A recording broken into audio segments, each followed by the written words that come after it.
आइए दोस्तों, हम एक सच्चाई पर गौर करते हैं जिसका इन्वान है हमारे फैसले या खुदा की मर्जी।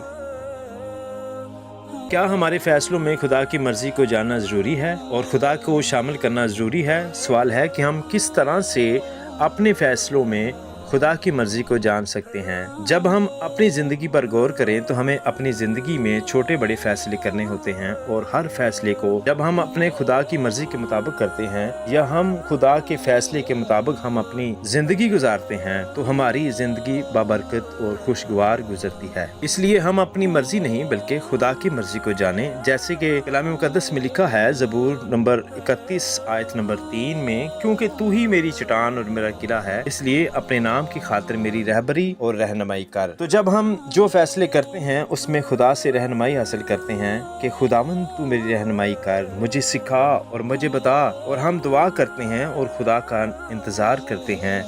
वो अपने कलाम के वसीला से या अपने खादमों के वसीला से हमें उसका जवाब बख्शता है। कलाम मुकद्दस में लिखा है, अमसाल की किताब बाब नंबर 3 आयत नंबर 5-7 में, सारे दिल से खुदावंद पर तवक्कल कर और अपने फहम पर तकिया न कर, अपनी सब राहों में उसको पहचान और वो तेरी रहनुमाई करेगा। तू अपनी ही निगाह में दानिशमंद न बन, खुदावंद से डर और बदी से किनारा कर। तो दोस्तों, इस सच्चाई पर गौर करने के बाद हम इस नतीजा पर पहुंचे हैं कि जब हम सच बोलेंगे और सच्चे खुदा के ताबे होंगे तो खुदा हम पर अपनी मर्जी जाहिर करेगा, और खुदा चाहता है कि उसकी मर्जी को जाने। यूहन्ना की इंजील बाब नंबर 13 आयत नंबर 17 में लिखा है कि अगर तुम इन बातों को जानते हो तो मुबारक हो, बशर्त ये कि उन पर अमल भी करो। जब खुदा हम पर अपनी मर्जी जाहिर करता है तो हम अपने खुदा की मर्जी को पूरा भी करें। जब हम कोई भी काम करें, मिसाल के तौर पर शादी ब्याह या सफ़र करना हो या कारोबार करना हो, तो खुदा की मर्जी को ज़रूर जानें।